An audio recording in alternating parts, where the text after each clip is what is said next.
Baik, Assalamualaikum warahmatullahi wabarakatuh. Semangat pagi ya kepada rekan-rekan semua. Nah, pada kesempatan kali ini bertemu lagi dengan saya Roni Yanuar. Nah, seperti biasa saya akan menyampaikan materi ya masih seputar NLP dan hipnoterapi. Saya usahakan bahwa materi akan saya sampaikan setiap harinya kepada rekan-rekan semua. Ya, mudah-mudahan nanti bisa bermanfaat bagi rekan-rekan.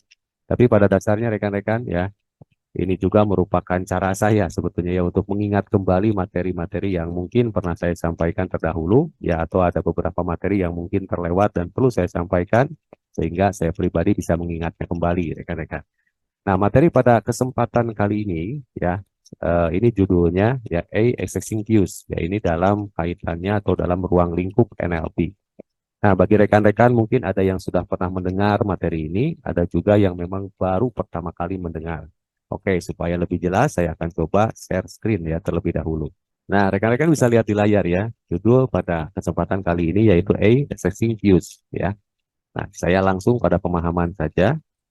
Nah, dalam NLP ya disebut Accessing Cues adalah pola gerakan mata yang dilakukan secara bawah sadar pada saat orang mengakses informasi tertentu dalam pikirannya. Jadi maksudnya ya, secara bawah sadar adalah bahwa proses ini berjalan secara alami tanpa disadari dan berjalan dengan sendirinya. Jadi otomatis tanpa dibuat-buat, rekan-rekan. Ya. Jadi inti dari Accessing Cues ini adalah pola gerakan mata kita ya ketika kita sedang mengakses informasi tertentu di dalam pikiran kita. Ya. Jadi ada pola gerakan mata yang memang nantinya ya mengakses ingatan di masa lalu, ada juga pola gerakan mata yang sedang membayangkan sesuatu. Ya, ada perbedaan di sini rekan-rekan. Oke, untuk lebih jelasnya saya akan next ya, selanjutnya. Nah, ini ketika rekan-rekan ya mata naik ke pojok kiri atas di sini ya. Jadi ini eh, gambaran orang lain yang ada di hadapan kita ya. Jadi pojok kiri atas. Ya. Nah, ini sedang mengakses ingatan visual berupa gambaran. Ya, sedang mengakses ingatan di masa lalu berupa gambaran visual ya. Jadi lirikan mata seperti ini menunjukkan bahwa orang sedang mengingat gambaran yang pernah atau telah ia lihat sebelumnya.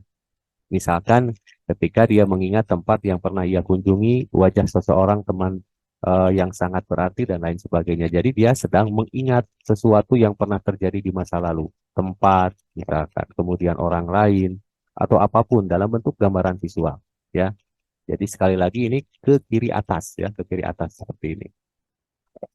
Kemudian selanjutnya, nah ini mata naik ke pojok kanan atas. Lihat bisa gambar di sini, gambaran yang ada di sini ke pojok kanan atas ya. Jadi kanan orang yang kita lihat. Nah, ini sedang membuat gambaran visual constructed. Jadi kalau yang tadi kiri atas ini mengingat, nah kalau ini sedang membayangkan teman-teman. Bedanya ya, ke kanan membayangkan, ke kiri mengingat. Jadi lokasi pandangan mata seperti ini menunjukkan bahwa orang sedang membuat gambaran yang tak pernah ia alami sebelumnya. Jadi belum pernah ada kejadian, tapi dia sedang membayangkan atau sedang mengkreasi, ya mengkreasi sebuah imajinasi, rekan-rekan. Nah, dalam beberapa kasus ya, beberapa praktisi NLP mengatakan bahwa ketika gerakan mata ke kiri atas ini sedang mengingat suatu realita yang pernah dialami, ya ini dikatakan sebuah kejujuran. Dan ketika bergerak ke kanan atas, nah ini bukan realita, tapi sedang mengkreasi sesuatu, ya, sedang menciptakan suatu bayangan sesuatu. Nah ini disebut juga, ya, sedang berbohong. Nah seperti itu, ya ada beberapa yang mengatakan seperti itu rekan-rekan, ya, karena itu membayangkan kan, gitu. Oke, selanjutnya. Nah mata ke samping kiri, ya, kiri orang tersebut. Nah ini sedang mengingat suara, auditory remembered ke sini, ke kiri. Nah, lokasi pandangan mata seperti ini menunjukkan bahwa orang sedang mengingat-ingat suara yang pernah ia dengar sebelumnya. Ya, jadi dia sedang mengingat suara-suara yang pernah ada di masa lalunya. Misalkan suara orang terdekat, lagu favorit dari band tertentu atau dari penyanyi favoritnya. Jadi pernah terjadi. Dia ingat-ingat kembali. Ya, kemudian, nah, mata ke samping kanan, ya, kanan orang tersebut ini sedang membuat suara, auditory constructed. Jadi lokasi pandangan mata seperti ini menunjukkan bahwa orang sedang membuat suatu suara-suara tertentu yang belum pernah ia dengar sebelumnya. Ya, jadi sedang mengkreasikan suara-suara yang belum pernah ia dengar. Ya, ada kemungkinan dia sedang menciptakan ya suara-suara gitu ya di dalam pikirannya. Jadi maksudnya Kalau yang kiri itu memang ada dan pernah terjadi. Nah, kalau yang kanan ini dia buat, ya. Nah, bisa jadi begini, kalau yang kiri memang dia realitanya seperti itu, yang kanan bisa jadi dia sedang berbohong ketika berbicara kepada kita, begitu rekan-rekan. Intinya seperti itu ya gambarannya. Kemudian next, nah kalau mata turun ke pojok kiri bawah ini. Nah, lokasi pandangan mata seperti ini menunjukkan bahwa orang sedang berdialog dengan dirinya sendiri. Nah, baik mempertimbangkan sesuatu maupun mengajukan pertanyaan dalam diri. Jadi ini self talk ya, berbicara dengan dirinya sendiri. Nah, kalau kita misalnya sedang berkomunikasi dengan orang lain, kemudian dia pandangannya turun ke kiri bawah, bisa jadi dia sedang berpikir untuk mengambil keputusan dari pertanyaan yang kita buat. Ya, kita biarkan sejenak dia untuk berpikir. Seperti itu, teman-teman. Kemudian kalau ke kanan bawah, ya, pojok kanan bawah, nah, jadi ini sedang merasakan pengalaman lewat perasaan, rekan-rekan, feeling ya. Nah, ketika orang mengalami beberapa pengalaman, maka orang akan mengakses gerakan mata seperti ini. Coba tanya teman Anda bagaimana rasanya saat tertusuk duri, enak mana antara hidangan restoran A atau B misalkan.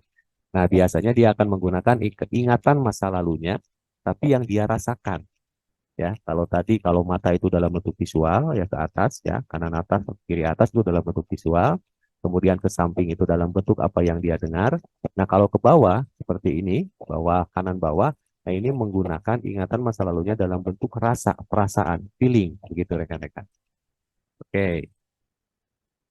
Nah, ini ya sebagai penutup. Nah, itu ya tadi yang bisa saya jelaskan kepada rekan-rekan. Jadi intinya rekan-rekan, ya, ketika kita berkomunikasi dengan orang lain, nah di sini kita butuh kepekaan. Ya, kalau dalam bahasa NLP disebut sebagai sensory acuity, kepekaan indrawi kita ketika berbicara dengan orang lain. Ya, ke arah mana nih lirikan matanya? Apa ke kiri atas, ke kanan atas, ke samping kiri atau ke samping kanan atau bahkan ke bawah?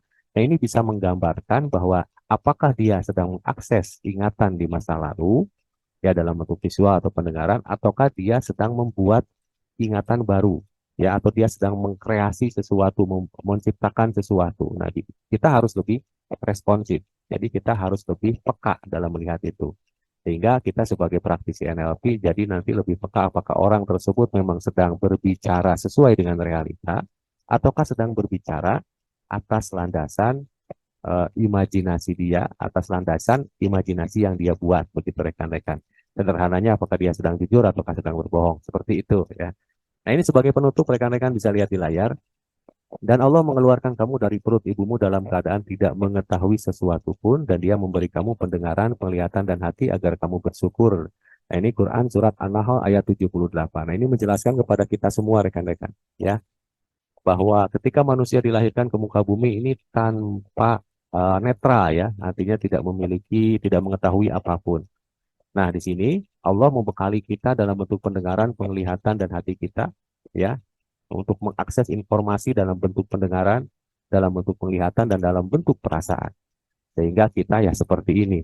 Jadi pada dasarnya siapa kita pada hari ini merupakan hasil dari apa yang sering kita dengar, apa yang sering kita lihat, dan apa yang sering kita rasakan. Makanya balik lagi hati-hati dengan lingkungan kita rekan-rekan ya. Nah, di sini rekan-rekan Allah sudah memperangkati kita dengan segala potensinya. Ya, tinggal kita memilih mana informasi yang akan kita masukkan ke dalam pikiran kita. Oke, rekan-rekan ya. Mungkin itu yang ingin saya sampaikan pada kesempatan kali ini. Sekali lagi, bukan maksud saya untuk menggurui, karena pada dasarnya apa yang saya sekarang sharingkan kepada teman-teman ini untuk saya pribadi ya, untuk mengingatkan saya kembali. Gitu, rekan-rekan. Oke, sekian dari saya. Billahi taufik wal hidayah. Wassalamualaikum warahmatullahi wabarakatuh.